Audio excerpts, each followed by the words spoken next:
আসসালামু আলাইকুম বন্ধুরা। আজকে আমরা ট্যাগ কোশ্চেনের ন্যারেশন শিখব।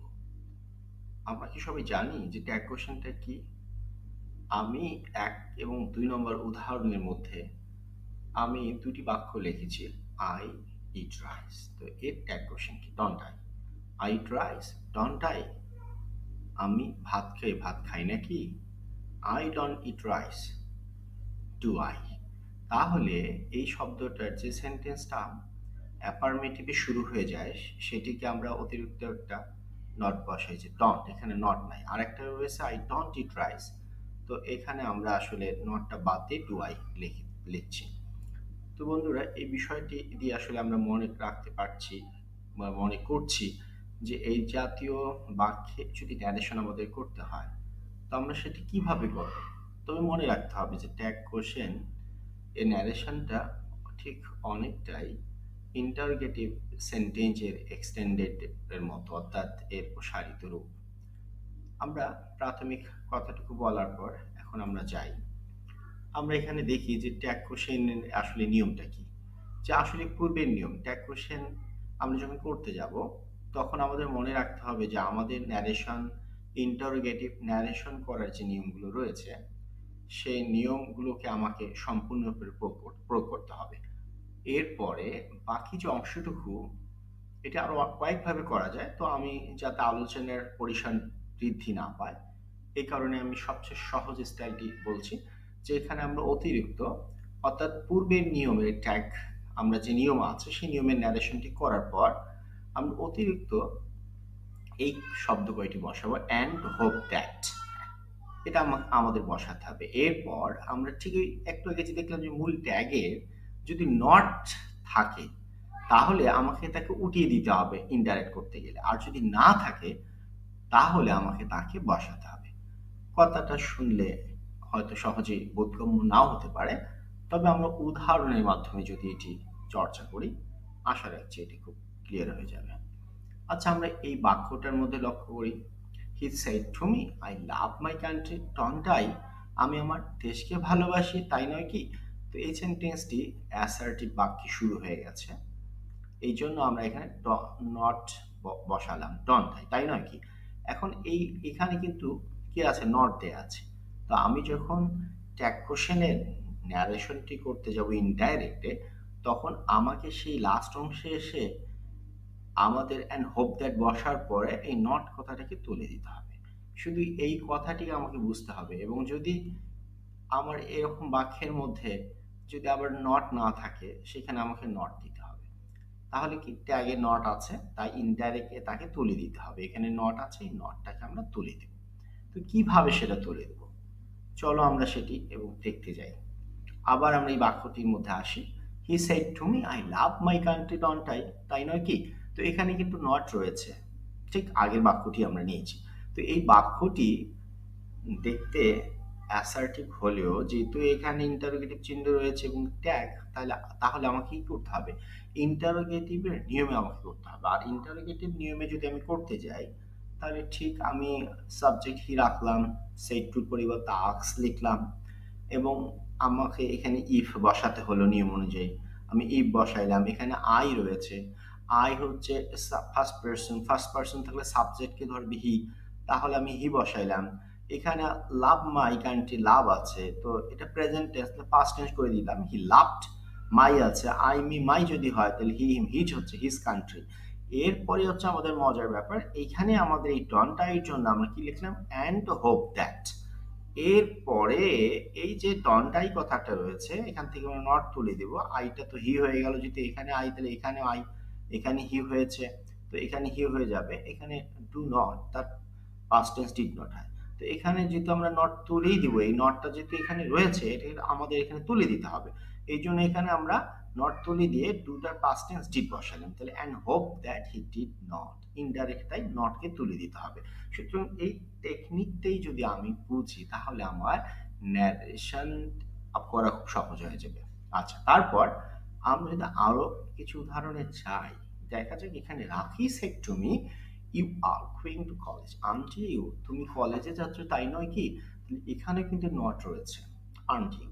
তো আমাদের কি হচ্ছে এই নটটাকে তুলে দিতে হবে এবং আমরা বরাবরই এই সেন্টেন্সটি ইন্টারোগেটিভ যেভাবে করে রাখি আক্সমিক হবে। সেট টুর মধ্যে আক্সমি লিখলাম, ইফ বসাইলাম, এখানে ইউটা সেকেন্ড পারসনকে ধরছে, তাহলে ইউ সেকেন্ড পারসন সাবজেক্ট থাকলে অবজেক্টকে ফলো করে, এখানে মি এটা আই হয়ে গেল, ইফ আই। এখন এখানে প্রেজেন্ট কন্টিনিউয়াস, তাহলে আমাকে পাস্ট কন্টিনিউয়াস করতে হবে। তাহলে I was going to college, তারপর আমাদের এখানে এসে কমার এই জায়গাটা এসে অ্যান্ড হোপ দ্যাট লিখলাম।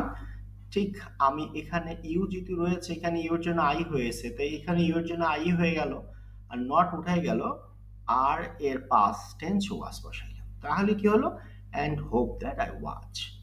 আসলে কিন্তু খুব সহজ এবং আমরা বরাবরই এখানে কি প্রশ্ন চিহ্ন রাখলাম, যে ফুল স্টপ চিহ্ন রাখলাম।